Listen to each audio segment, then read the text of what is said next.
What's going on, animators? Thank you for joining us. Welcome to you all. Thanks for tuning in to episode 7 of our CG RIFF animation podcast. And I could not be more excited. So we have joining us today the multi-hyphenate Everett Downing Jr. is in the house.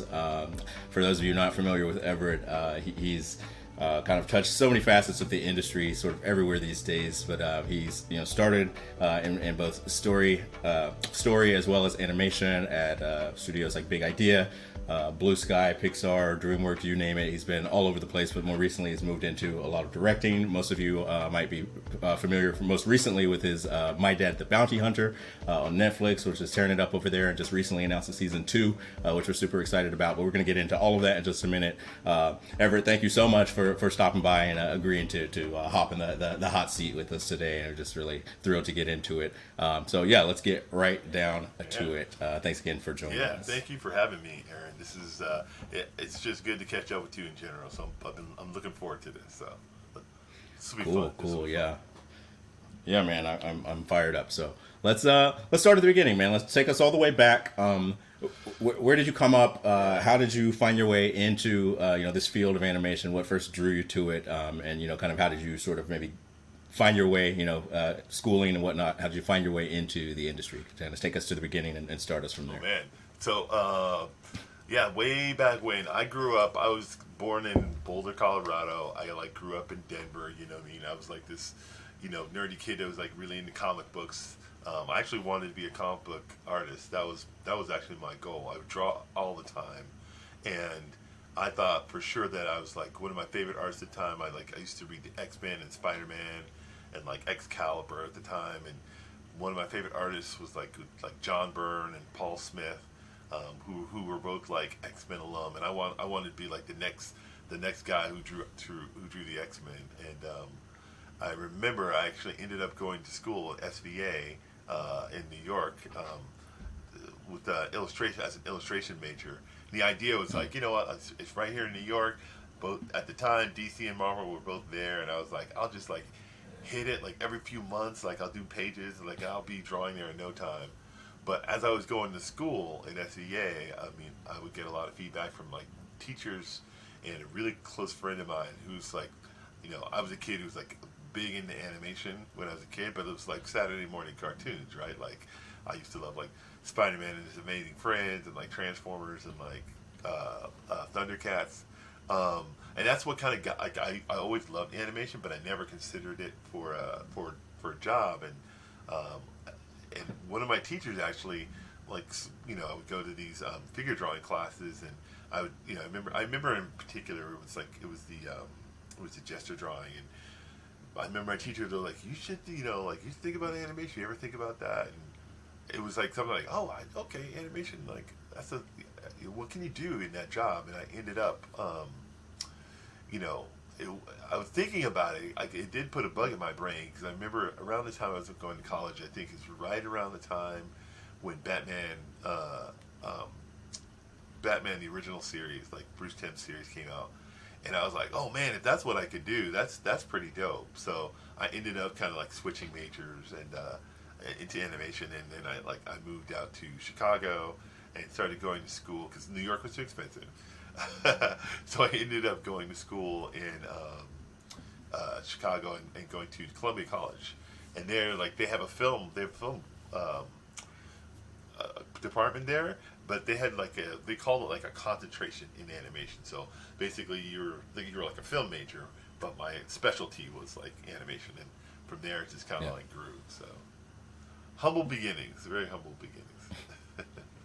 Okay, and then so from there, what was your first kind of, I guess, break in the industry? Like, was that on the animation side or story side, or what was the? It was on the animation side. So when I was going to Columbia, one of my favorite instructors, his name is Luis Contreras. He actually ended up becoming a mentor of mine. Sadly, he passed away a couple of years ago, but he was so inspiring to me. But I took his class, which was kind of like, they called it Animation 2, but it was really a storyboarding class. It was like storyboarding, because basically you do Animation 2 and then Animation 3. Like Animation 2, you would kind of it basically board a project, and then Animation 3, you would animate that project. Yeah. It's kind of like that, right? And I remember I was doing class, and like Luis would come up to me, and he's like, he really liked my boards, and he's like, hey, if you ever, like, I work for this company, Big Idea, you should think about applying. They're looking for people. I was like, oh, really? Okay, cool. So I ended up applying there, and they were actually, like looking for layout artists at the time. And at that time, like layout was still like 2D layout. Like they would do 2D planning and then like bring it into 3D to build the models. And I was like, I'm not the best technical draftsman. I don't know if you want me. And they're like, no, just try. And I remember the guy I interviewed with, he's like, no, we're going to have you do a test. We really like your portfolio, and we think you have great ideas, so we're going to give you a test. So I ended up doing a test, and it was terrible. I remember the guy interviewing me was like, yep, you were right. You were not good with perspective. And I was like, I told you. He's like, but we like your boards. Have you ever thought about being a storyboard artist? And Aaron, at that point, I had never thought about that. I wanted to animate. I wanted to be like, I was in love with like Glenn Keane's Tarzan stuff, and that's what I wanted to do. And I was like, oh, okay, storyboarding, that's kind of cool. Like, what is that? And then the more I looked into it, I was like, oh, this is kind of like doing comic books. This is dope. I like this, right? So I ended up getting a job there. I ended up working part-time. And, like, so it was, like, me and Luis, like, we were, like, the only storyboard artists there for a while. So, it's like, I started on, like, I think it was, like, Larry Boy versus the Rumor Weed or whatever. And I boarded on a bunch of stuff there. And I ended up, that's how I got my chops, my boarding chops. I learned all this stuff from Luis, and I learned production boarding, and it was great. But that's how I got, like, my big shot. So when you were studying animation, once you had moved from SVA back out to Chicago, were you studying 3D animation or traditional 2D animation? Okay, that's a great question. So actually, this is so twisted. So I was studying 2D, right? I was studying 2D animation, and this is a classic story. I tell it all the time, but I remember I was like, I was doing, animation tests and all that, and 2D animation tests. I was like, and I remember at the time I was having like volume issues. I was like, oh man, volume's super hard. Like, I'm gonna have to like work on this or whatever. And then at the time, the big debate was like, oh, CG's, this thing is coming, and I was like, CG's whack. It's never gonna be you're not gonna be as emotive as like 2D. I don't know about all that, because that was a big topic in animation at the time, especially as a kid coming up in college. And I remember me and a bunch of my friends actually went to go see Toy Story. And after Toy Story, it was just kind of like it blew my mind. And I was like, to me, I walked out of that theater and I was like, this is the future. This is the future. This is what I need to do. So I literally, like, the next week, I changed my major and I became a CG animator after that. So. Wow. Okay. Awesome. So for those of you keen-eyed viewers, I don't usually call it out, but I do try to feature a toy on the shelf here nice. with every guest to take it all the way back. So I have literally the cucumber here is like a little Mr. Potato Head. So I take it all the way back to your Reggie Tales 3-2-1 Penguins days. Okay, so you're at Big Idea. You're one of the two storyboarders at the time. How do you find your way into feature animation? What's kind of your next transition step in your journey? It was pretty interesting, actually. So I'm at Big Idea. I'm storyboarding, but it's like part-time, right? And I'm still going to school. And at that time, speaking of 3-2-1 Penguins, it actually was huge in my transition. So at the time I was boarding, I wanted to do more animating. And at the time, Big Idea wanted to, like, hey, we want to start another property. We're looking for people who want to, like, animate something other than, like, bouncing ball, basically. Because all those characters, they're just bouncy balls, right? And I was like, like, characters with limbs? Yes, that's what I want to do. So they were starting this project called 3-2-1 Penguin, right? And at the time, they had this philosophy of, like, well, we're going to bring in a bunch of generalists, right? Guys who know several things like modeling, animation, rigging, storyboarding. So there was a tag team group of us who just had like a lot of different skill sets, like wide number of skill sets.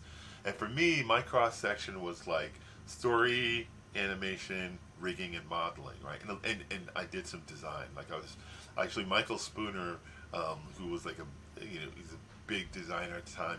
He had just come there, I think from Warner's. He was the guy who kind of led up art direction on it, and I remember I did some character design. So a lot of the characters that from 3-2-1 Penguins was like based on some of the designs that I did. and I ended up like animating on the pilot episode, and that animation ended up in my reel, and my buddy Aaron Hartline, we were working together. Yeah. We were both working on that show, and he was trying to get at like Pixar. We were both trying to get a Pixar really bad, but it was like the mountain, right? Like you just couldn't get to it. But he got an opportunity to go to Blue Sky, and he told me like he was able to get in there, and he's like, dude, do you have a portfolio? So I'm gonna back up a little bit. So maybe 6 months before, he was already there, right? Because he left before me. He left like almost a year before me. And 6 months earlier, he had said like, Everett, they're looking for story artists, and that's how I had a storyboard portfolio. So I sent him that, and I couldn't get it. I didn't make it, but it was really funny because it got whittled down to 2 guys, and I asked him like, oh cool, do you know who the other guy is? Do you know who the other guy was? It was No. Enrico Casarosa. Oh, Enrico, yeah, okay. And I was like, yeah, director of Luca. I didn't get the job. Like I just knew. I was like, oh, I didn't get it. So of course he got the job. But then like a few months later, he's like, they're looking for animators. Send a portfolio, and I'd send a bunch of my shots that I'd done 321 Penguins, and I got the job. I remember I actually interviewed with Chris Wedge. And I remember the cafe that we interviewed at. It was like just down the street from Blue Sky, which at the time was in White Plains. It was so awesome. Yeah. And I remember just freaking out, thinking like I'm interviewing with the director of Bunny, because I think he had just won an Academy Award. So I was like freaking out. Like it was such an awesome experience. But that I ended up getting that job, and that was my first feature job as an animator in the industry. Wow. Okay. Awesome. And so just for time frame reference for our viewers, was this for the first Ice Age? This is for the very first Ice Age. Wow. Yeah, okay. Yeah. All right. Awesome. Yeah, Awesome. So, I've been around for a minute. Yeah, and you have your own Academy Award at this point, but we'll get to that later on. You've had a long storied journey. In the interest of time, because you have such a long career and you've touched a lot of things. Yeah. Kind of give us the turbo speed Yes. next couple of steps, because you go from Blue Sky for a while in both story and animation, right? Yeah.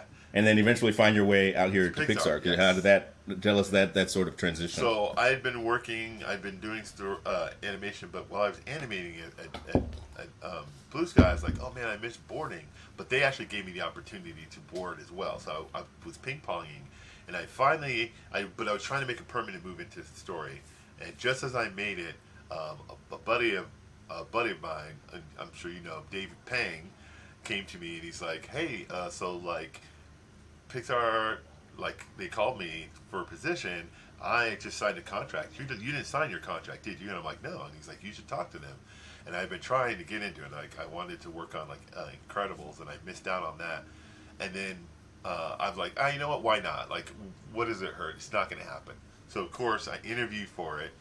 It was just a run of show, but I ended up getting the position. And the first movie that I worked on over there was Ratatouille. So I ended up animating on Ratatouille, and I pretty much animate on everything up to Monsters University. And at Monsters University, I was actually able to make the transition into story full time. So, which was amazing. So I'm full-time story at Pixar. I did that for like about a year, and then they ended up doing like a round of layoffs, and unfortunately I was on the PIP. on that one, so I kind of like got out, and I was super freaked out, like, what am I going to do next? But then I ended up, because I had a few friends at DreamWorks, they're like, hey, send your stuff. I ended up sending my portfolio to them, and I got like picked up. I originally was going to go to work at PDI, and I think the first movie I was going to work on was Penguins of Madagascar, but I ended up instead, like my portfolio ended up getting down to the LA office, so they were like, no, we want you to move to LA. So that's how I ended up moving to LA. I think I was almost set to go to PDI, and then I went to the LA department instead, which was dope. It was great. I moved down and I learned a lot. And I worked there for about a year, and then there was like that crazy layoff. I don't know if you remember. It was like right before Universal, where like a ton of I think like 70% of the storyboard staff got laid off. It was really bad. It was bad. Oh wow! Wait, was that when PDI closed, or when PDI it was already like closed right at around that point? Exactly. It was right around that time. Okay. Like PDI closed. Like like DreamWorks downsized a little bit, and then like I think like after I left, I think it was only like maybe 6 to 8 more months before they ended up selling to Universal. But by that time, I was already at I got a job over at Paramount.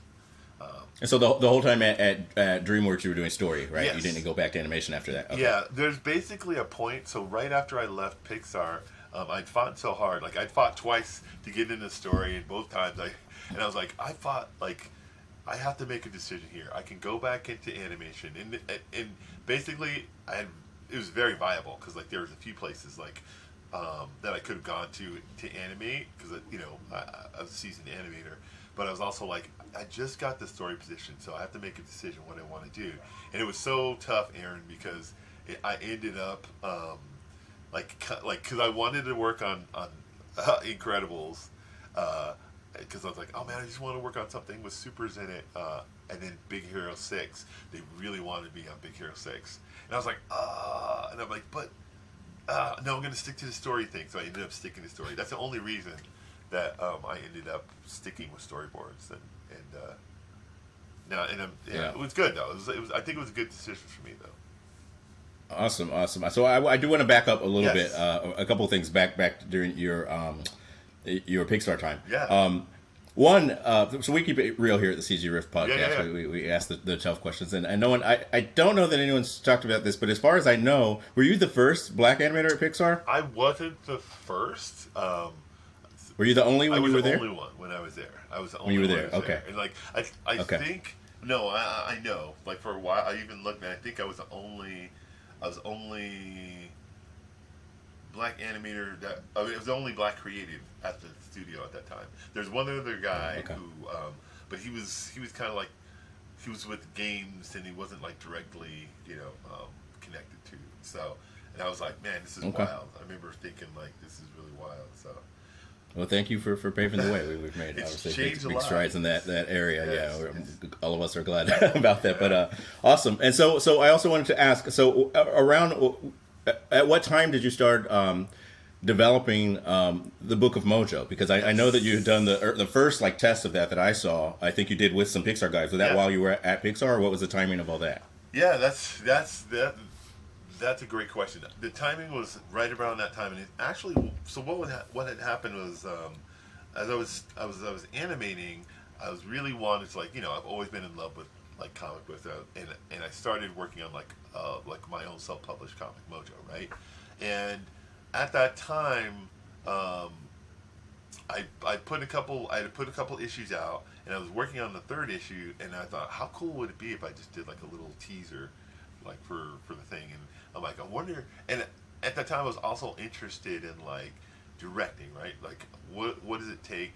I kind of want to do a short. I don't know how to do this though, but I think now's the perfect time for me to see if I kind of have what it takes.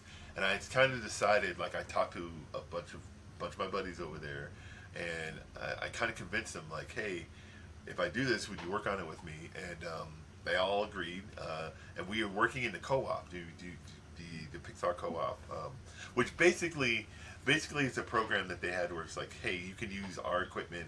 Like, if you sign something and tell us about your project, and we, doesn't you're not doing anything crazy or whatever, you can use our equipment to do it, but you don't get any, you get no support from the studio, basically. They're like, if you can figure it out, you can do it. And I remember, we actually got it done. Like, it wasn't final rendered, but it ended up turning out pretty good. I thought it was pretty good, but that has sort of like set me off on my whole path, actually. So I'm actually really grateful for doing that project. That first trailer, I know, attracted a lot of talent to the later iterations of the project as you kept moving forward with it, and that's where our paths, first crossed. I think it was probably 2014 or 15 when Monica Ruffin introduced me to you, and I was able to get on board and help out for a while doing some layout and some animation tests and all sorts of stuff, which was a lot of fun. And like you say, I think that was the catalyst for catapulting you into what has now become a illustrious directing and show running career and all these other types of things. So I want to obviously talk about that transition as well. Yeah. So you're at, I think you had us up as far as DreamWorks, and then from there you went to. So after DreamWorks, I ended up at Paramount, right? And Okay. I think at that time, I like the way it had worked out is I had a couple months left over on my contract at DreamWorks, but they didn't have a project for me. So I kind of I'm like, oh, I have a couple months where I can kind of hang because I was getting, they just paid out the rest of, I think there was like 2 months left on my contract, right? So I decided, oh, you know, it'd be great. Like, why don't I like keep working on the Mojo short? So I was kind of doing that, and around that time, I started looking for a new job, and I ended up getting a job over at Paramount. And I was working with John Cars actually on John Cars was directing a movie that unfortunately got shelved. But I think I spent a good like 5 months there before I ended up going to Sony. Yeah, and that's how I ended that. And that's like, you know, I ended up at Sony working on, like, of all things, the Emoji Movie. And at that time, I was like, oh man, I need to find something. And somebody told me like, oh, you should go to Sony. They're looking for someone. And a buddy of mine started on it, but then I heard a rumor that they were doing Spider-Man, right? And the animated Spider-Man. I was like, what? I need to get over there. I want to be on that movie because like Spider-Man's like my favorite character, right? So I'm like, I need to get over there. I need to be working there. And then I tried to I tried to time it so I could like start over there. And as it turns out, I couldn't get on the show. As much as I tried, I was like really pushing. I was asking all these people, and I couldn't get on it because they were like, "No, we really need you on the Emoji Movie." And I was like, "Do you? Like, do you really? Do you really need me?" So, but it was tough, man. I would be at lunch, and like sometimes lunch, some of the other story artists would come over, and they're like, "Man, Everett, this is like your movie. I don't know why you're not like they should be talking." And I was like, "Don't say that. Don't say that." Like, it was rough, man. It was really rough.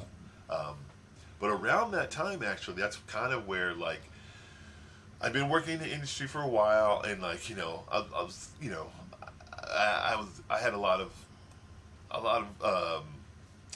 background. I had a lot of experience. So people I started to find myself in a room where they would be like, ask me my opinion, like, hey, we're gonna do a punch up session. Would you want to come? And I would just go in there, and I was kind of at a point where it's just like, I'm just going to tell them what I really think, because a lot of times people just don't, they might be like, well, they'll be like, I don't think very much of this and that. And I'm always like, if you can do something, say something. So I was always for. Let me stop you right there, just for our viewers who might not be as familiar. What is a punch up session? Okay, so a punch up session is like, as you're working on these movies, you do tons and tons of iterations, right? Like you keep reboard and reboard it. And sometimes there's certain scenes that they're not working and you need some more brains on it to kind of help figure out. And you bring people in who are really good with story, or maybe they're really funny, or maybe they're really good at problem solving.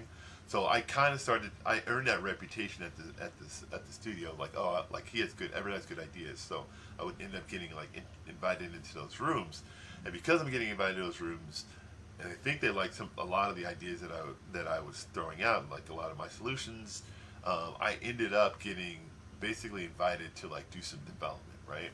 So I ended up developing a feature film while I was there. Unfortunately, I didn't develop it for very long. Because it was about a Sasquatch, and there was like about 8 movies with Sasquatches that were in development at the time. But I developed not a reputation. I developed a rapport with the development executive at the time, who was Karen Tolliver, and Karen Tolliver was also producing Hair Love. So because of our connection on that, she invited me to basically consult, because she had teamed up with Matthew Cherry. Matthew Cherry had a really great idea, but he didn't have a lot of experience with animation, so they kind of brought me on board to kind of help bridge the gap. And first I consulted, and after I think it was just one consulting session, I think they just really liked a lot of the things I had to say, and like a lot of the, I was telling them things to watch out for and the pitfalls, and like I was asking questions like, "You doing a CG or 2D?" Okay, good, because CG is going to be expensive. 2D is going to look better, and you can. So I had all this stuff, and they ended up inviting me to be a co-director at that point. And then once that happened, that's kind of like was the start of like the crazy. Yeah. Things really took off. Yeah, your ascent into the stratosphere has been so exciting to watch, and I've been so proud and like just rooting so hard for you. As I see you all over the place these days, which is awesome. And so how did so that's how you got attached, and then I guess also Bruce Smith also has a co-directing credit on it as well. Like how did that team form, and like how were the I guess responsibilities split in terms of like how did that directing team work, I guess, on that project? So basically, when I was brought on early, right? And I worked with Matt Cherry, and we boarded, and we had done pretty much a bunch of animatic, and we were starting to get to the point where we're getting close to ready to do production. And I have experience with animation, but like honestly, a lot of my experience is like 3D. So like Bruce, we brought him in. He's a master, right? Like he knows 2D, and he came in. It was also a fresh pair of eyes, so like we just all kind of collaborated, and just kind of completed the dream team. We ended up like just like closing it out, ending strong. So. And strong you did. Obviously, you guys won the Academy Award that year for animated short, which was just so exciting. Can you tell us what that was like? Was that wild, like going to the Oscars, and what was that experience? It didn't feel real. It did like I was like, no, this is. I remember when we dropped the teaser for Hair Love, and it was going on YouTube, and like Matt would like text me like, dude, like look where it's at, and like I was just watching the views. And at that point, I was like, "Oh man, people they really like this, right?" And as it kept getting momentum, I kept thinking like, "Does this have a shot?" But you don't ever want to think, right? Like it's just like you don't want to jinx yourself or whatever. That's how I am. And then all of a sudden, it ended up like I remember being at Matthew's place when they announced that we were like one of the finalists and stuff, and it was so mind blowing, and it almost felt like fast forward, and I'm sitting in the audience, and then you hear it getting pulled, and we're all like holding hands, going like, "Is this gonna?" And then when you hear it, like the Best Academy Award goes to, like it's just like, what? It just didn't register, man. It felt like a dream. Yeah, that's so. It was so exciting, I think, to see a project like that with that sort of representation and that story and so much heart put into it, receive those accolades from the industry. So that's super exciting, to see you guys win that, and excited also. I heard, I guess, that they're developing that into kind of more longer form content. Are you involved with that at all, or is that Matt kind of taking that? Matt kind of took that like after that was kind of a whirlwind because I ended up getting a job at Netflix soon after that, and I was working with Jorge Gutierrez. Like he invited me to work with him on like Maya and the Three. I'm really good friends with one of his director, John Aoshima, and we had both worked at Sony together. At the time, there's a movie that he was head of story on. That's now at Netflix. I think it's the Ultraman movie, but it was when it was at Sony, had a different name. And because we got to work on that together, when I ended up leaving, he's like, "Oh, you should come work with me and Jorge on this. This is gonna be super fun." So I ended up jumping on that, which was awesome. It was such a fun experience. It had a really, really great crew, and just working with Jorge, man, like that guy's like. He's awesome, man. Like I love the way he runs his like a crew, and he's just got like so much life to him, and it was great. And that kind of like because I had gone like over at Netflix at that time, this whole time that I'd been in LA, I'd been pitching, so I knew a fair number of development executives around town. And while I was at Netflix, one of the executives. Who I'd pitched to before, she really liked actually Mojo. I was pitching Mojo around. She really liked it, but she kept passing on it. She's like, "Oh, you're so close," and she wanted me to do tweaks on it. And she saw me, and she literally stopped me. She's like, "Do you still have Mojo?" I'm like, "Yeah, of course." And she's like, "I want you to pitch it to someone." And then she ended up introducing me to Megan Casey, who ended up being my executive on My Dad's Bounty Hunter, and I pitched it to her. She loved it. She wanted it, and that's a whole complicated and fun story too. But yeah.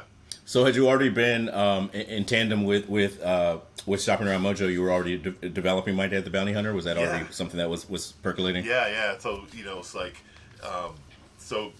My Dad the Bounty Hunter was co-created by me and Patrick Harpin, right? And we both I met Patrick over at Sony, right? And we were both when we were talking about the punch-up rooms and that sort of things. He was the other guy that they would buy. So we were we were tag teaming in some of those rooms, and like a lot of stuff we were kind of like of the same mind, and we ended up kind of like riffing one day and kind of talking about like, oh man, we were just kind of lamenting like, man, I really want to work on something like that's fun and cool, and like like something I'm really invested in, and then we kind of started talking like, well, what would you do? And as we started batting around ideas, we kind of came up with Dad, and we're like, this would be amazing. And while I had Mojo, he had a project too that he was pitching around, and we ended up. So we're pitching multiple ideas. We're just kind of pitching, and whatever lands.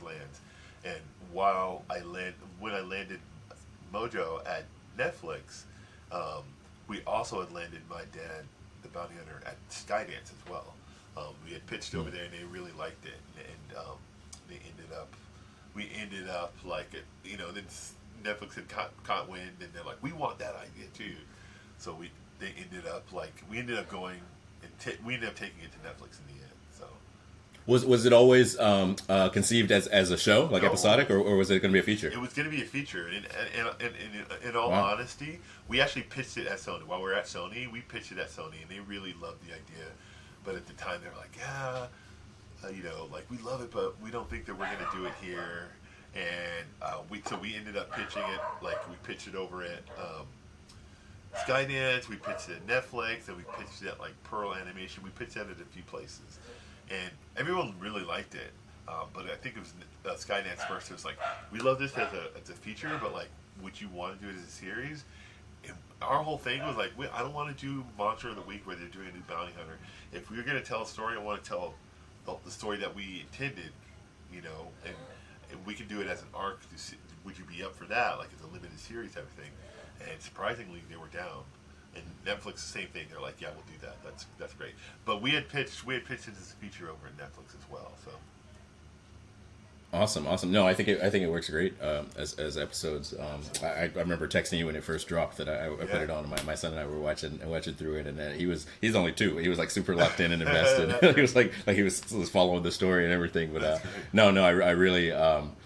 I love the family dynamic. The representation is so strong, and it feels is truthful without being like heavy-handed, and it's just like a really, really fun show. I remember when they released that first like clip online before it came out of him like chasing the blob guy and stuff, and I'm like, wow, that's just really fresh and really kind of has like such a joke like fun aesthetic. You could tell like people were having fun while making it, which usually kind of finds its way to the screen. So bravo on that. I think people were really excited to see that season 2 is picked up. So congrats to you on that.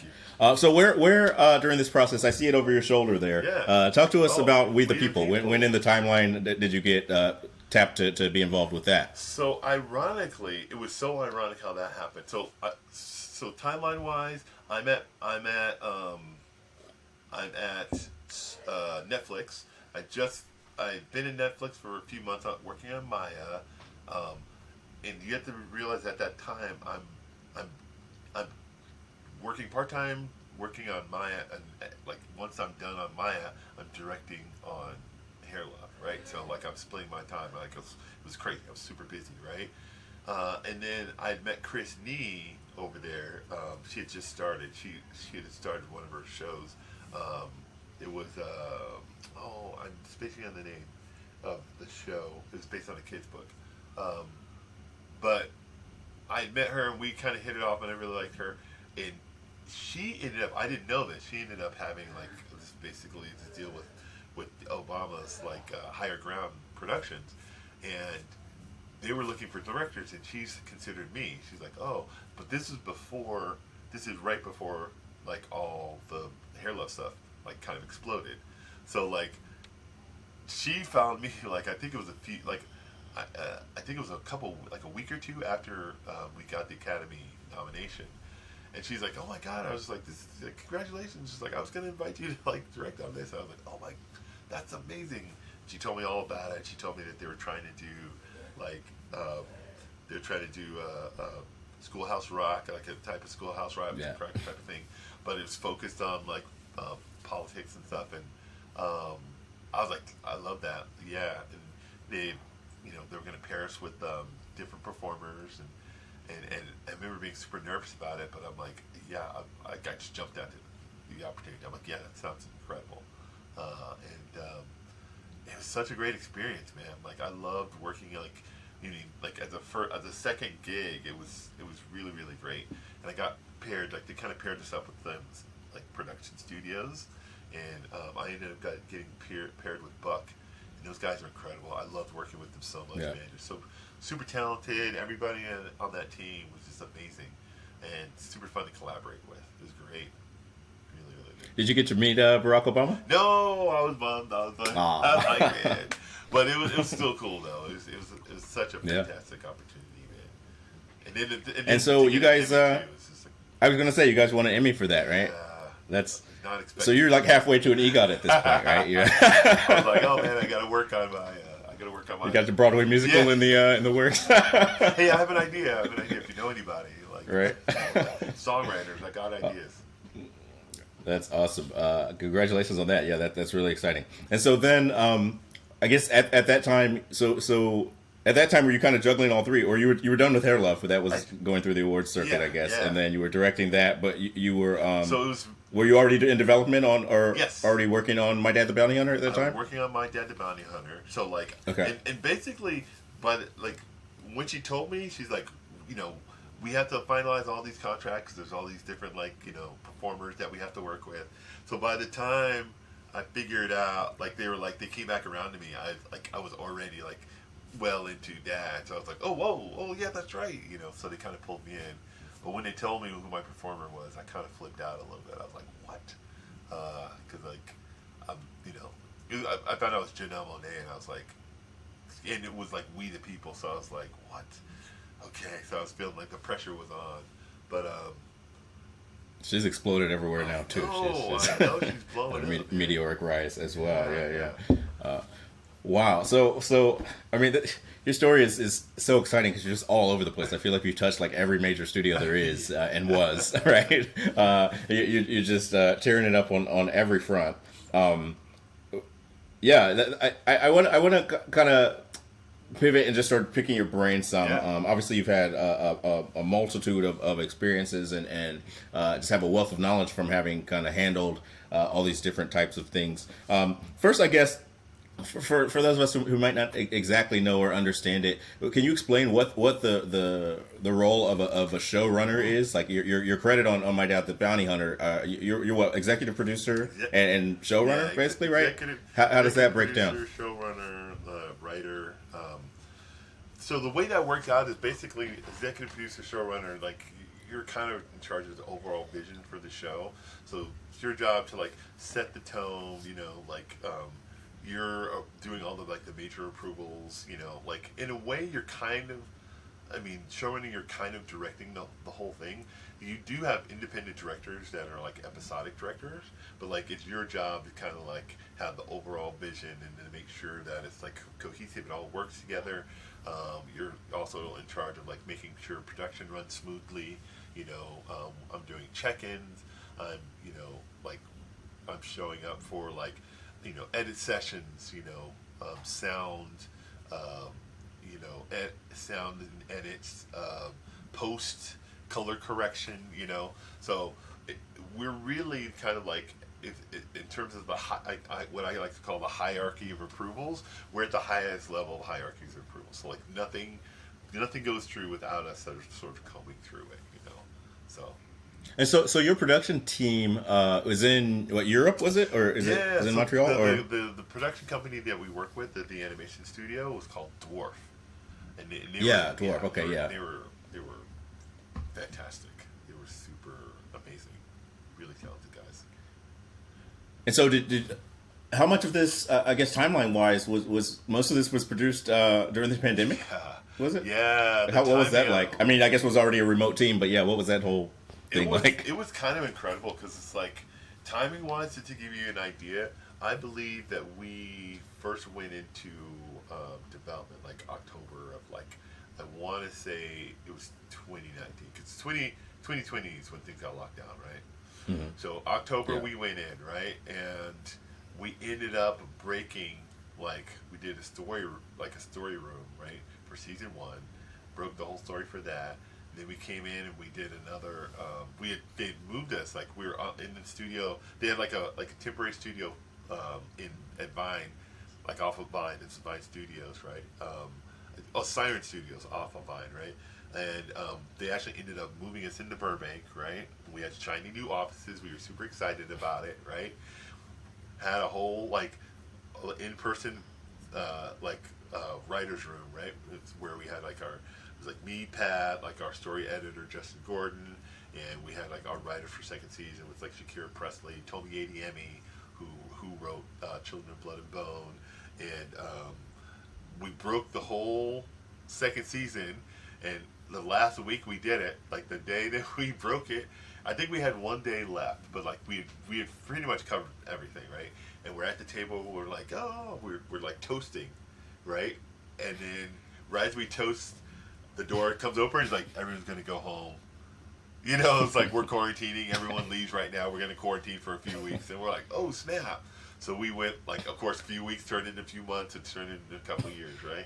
And so for us, I feel like it was kind of like a great time for that to happen because we went sort of at that point, like we kind of just went straight into just remote, which I know is like tougher for some other productions who had like started like physical and they had like 6-8 months of physical, so they had to go in and had to digitize a bunch of the material, and it was a nightmare. But you know, there's so many things that we had to deal with, man. Just like you know, remote recordings, like where people are like in their closets recording lines and stuff like that. Like Got one back here. yeah, Done a fair bit of scratch from it's from so that closet. Yeah. it's so weird that we did that, but we did it all. We like basically we ran that whole thing like remotely during the pandemic, and not to pat ourselves on the back, like you know, I feel like it was all chemistry, and we caught lightning in a bottle. We just had this amazing crew. Um, our line producer Kathleen Zolch like helped us run like this super tight production. We really worked really hard on keeping morale high. Like every Friday we would get together on Zoom and like chill, and, like talking about the week and stuff like that. And for a lot of us, like the dad production kind of like helped us get through this really tough time.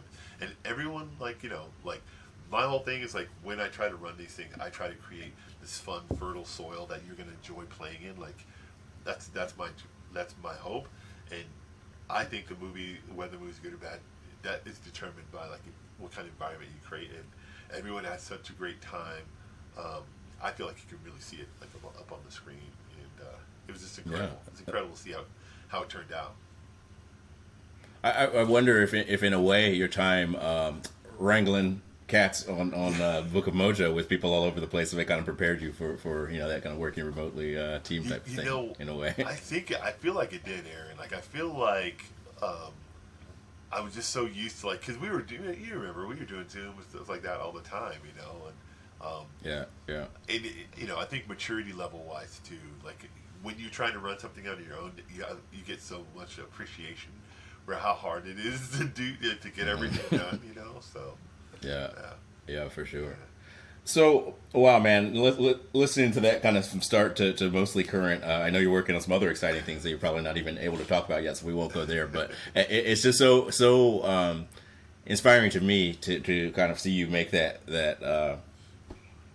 journey, right, and to skate so effortlessly between different hats, right? You know, the from story to animation and back and like and just you know so seamlessly into directing and show running and all these things, winning awards along the way, touching you know inspiring so many teams along the way is really cool. What sort of advice would you give to someone who's maybe just starting out or has some like ideas burning in them that are excited about either finding a way to bring those ideas to fruition, maybe taking the story route, or directing route, even of shorts or whatever like that. Someone who's maybe just kind of cultivating something in themselves. What sort of advice would you give to somebody, who's kind of at where your journey started, looking back now and this many years later? The best advice I can give you is definitely if it's something you're interested in, I say jump in and do it, because that's the best for me. I think like that's the best way you learn is by doing it. But if you're gonna do that, my biggest advice for you is like start small. You know what I mean? Like that would be the only thing I would tell myself.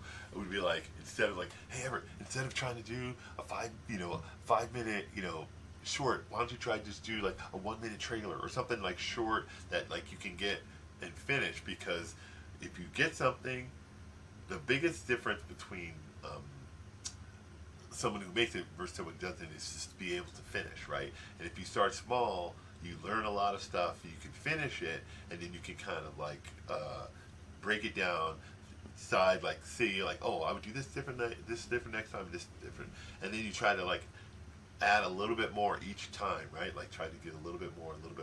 And I ended up doing that. Like that ended up happening. Like I think all the experience that I had just working on those shorts with you really helped me for Hair Love. 'Cause like Hair Love, like I had like a lot of experience just like with a group, how managing a group of artists, and also it gives you like all the contacts and stuff.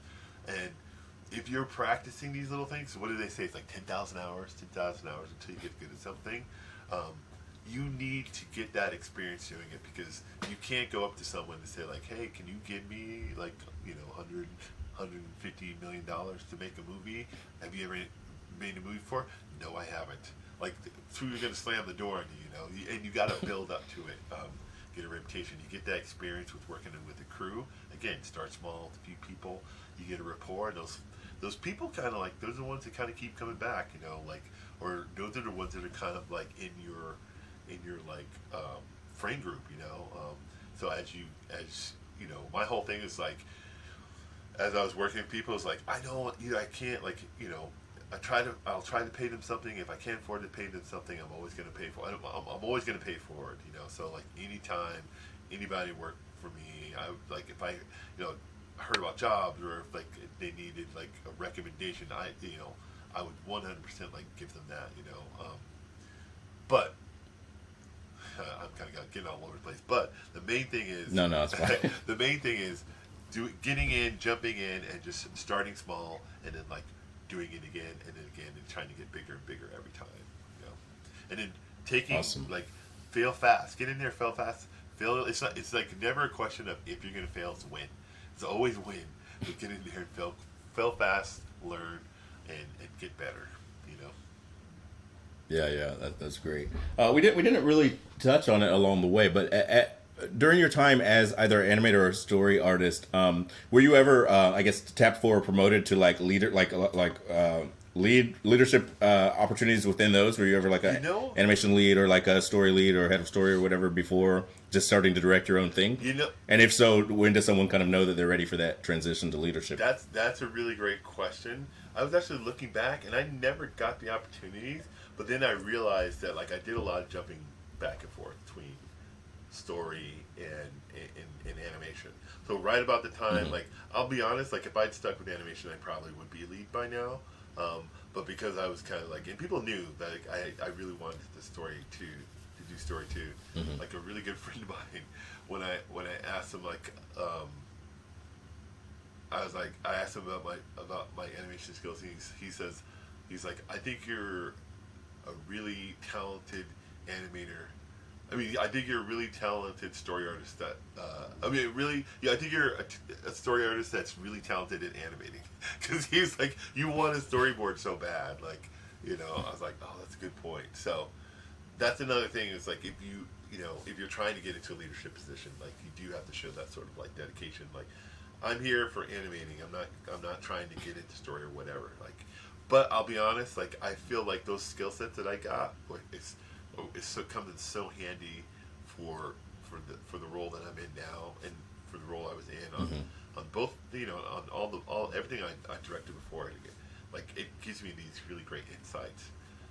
What kind of happened with me is because I'd done development at Sony, and I'd been in like a bunch of the story rooms, and I had the experience working on the shorts that like you had worked on one, and the one I did at Pixar.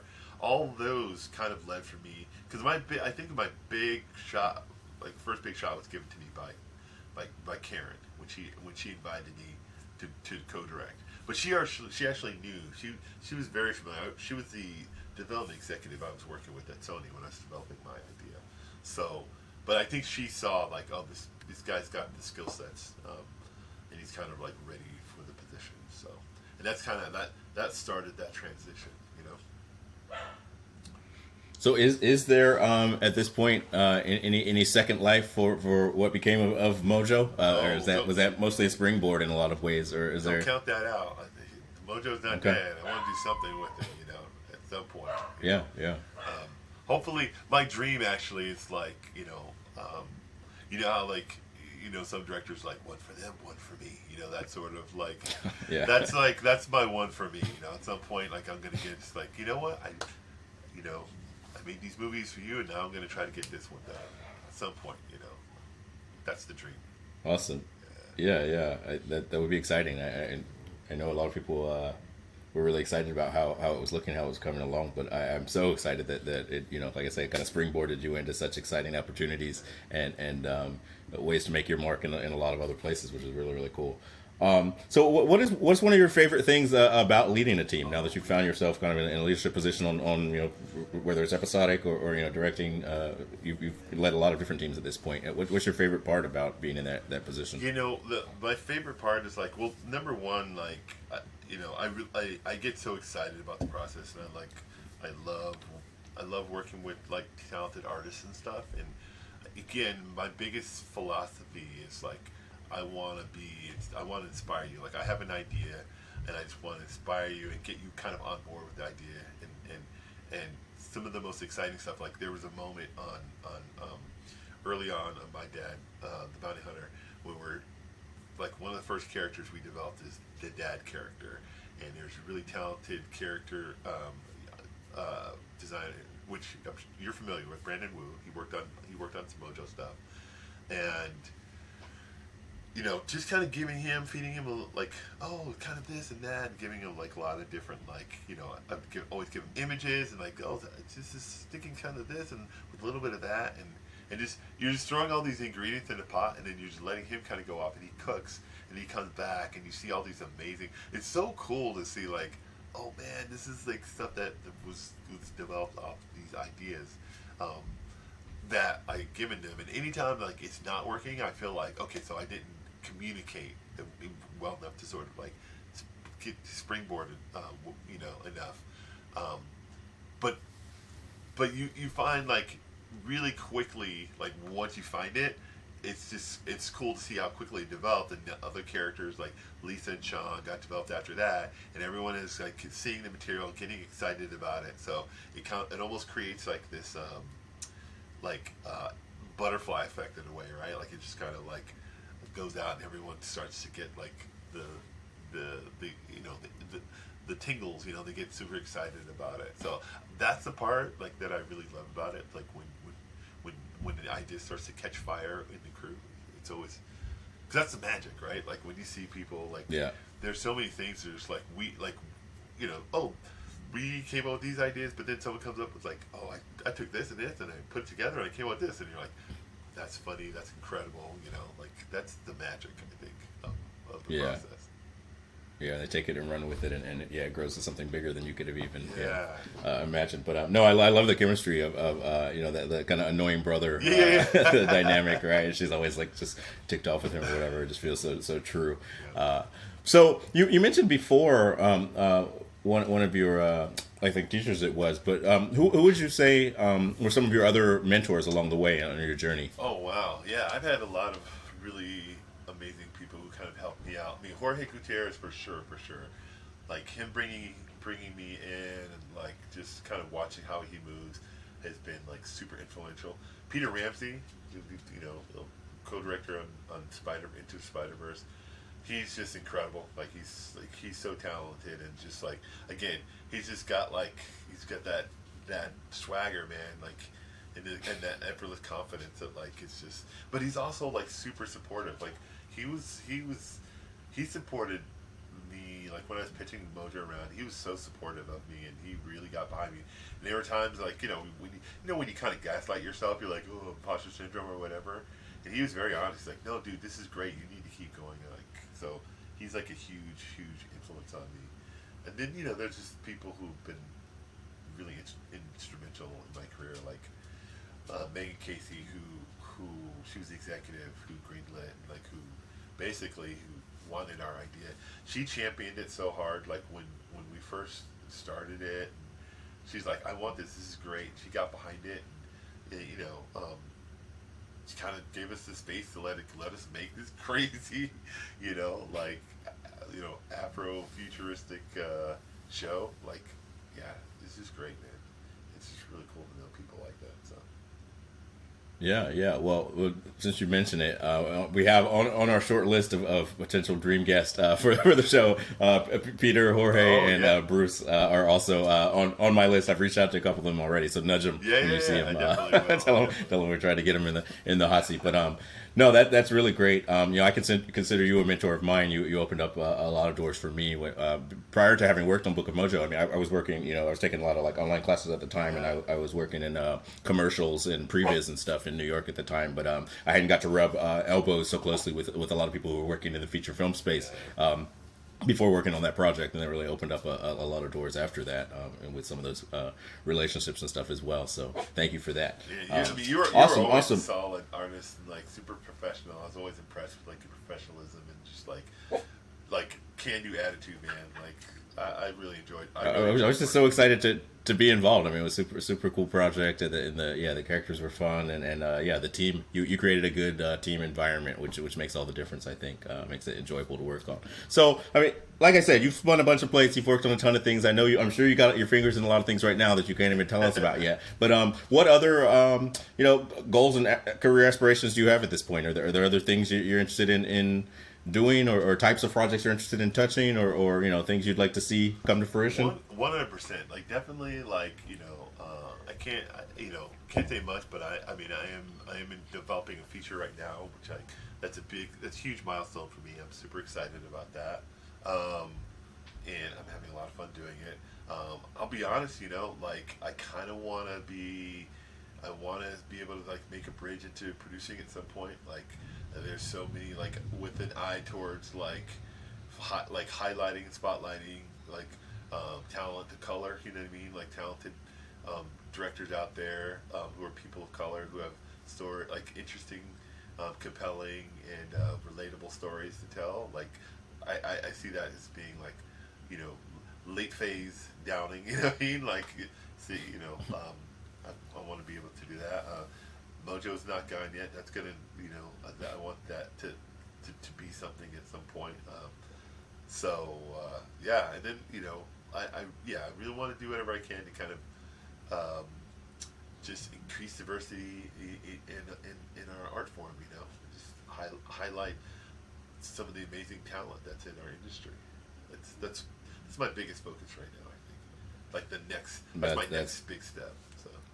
Yeah, that's so awesome, and you've already done a fair bit of opening up doors for different for people from different backgrounds to get their voices out there, and I'm excited to see you continue to do that for sure.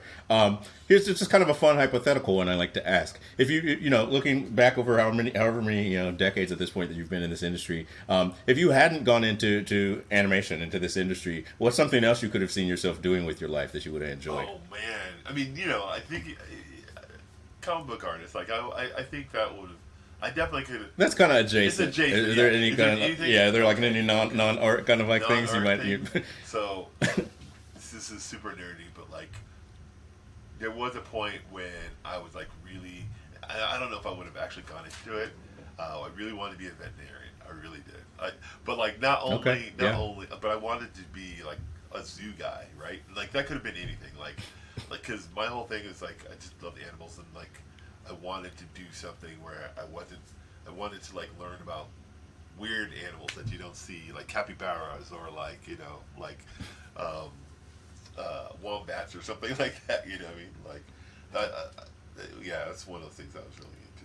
So.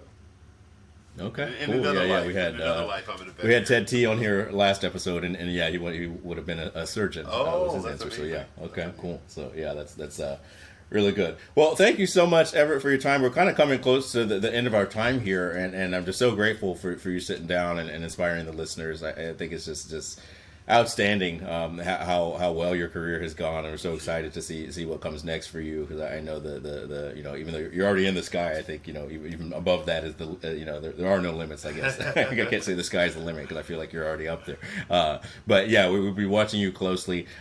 Just any final kind of parting thoughts for the listeners? Do you have any, you know, thoughts about the state of the industry, what you'd like to see more of, or you know, kind of your musings about the state of things, or you know, how you'd like to see them change, grow, improve, or any predictions, anything like that? You know, one thing I want to say is I want to tell, like, all my compatriots out there in the industry, like, things are wild right now, lots of layoffs.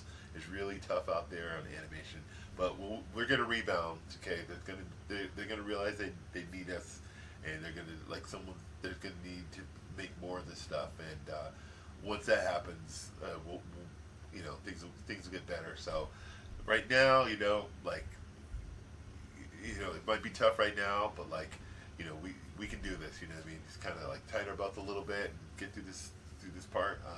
But I really do believe that the industry is going to rebound. You know, and when it does, we'll come back with a vengeance. So Yeah. And that said, one other thing I want to do, I definitely want to plug my next season again. The next season of My Dad the Bounty Hunter. Yeah. Only because I'm so excited about it. Like, it's going to be incredible. There is a Jerry Curl Thundercat in it. You guys have to watch it. Like, I thought I saw an image of that, and it was reminiscent of the Michael Jackson "Remember the Time" video, right? I thought I saw that, and I'm like, is that? It was reminding me of, like, that Eddie Murphy Michael Jackson video from back in the day. Second season, if you enjoyed the first season, second season is even wilder. It's gonna be super fun.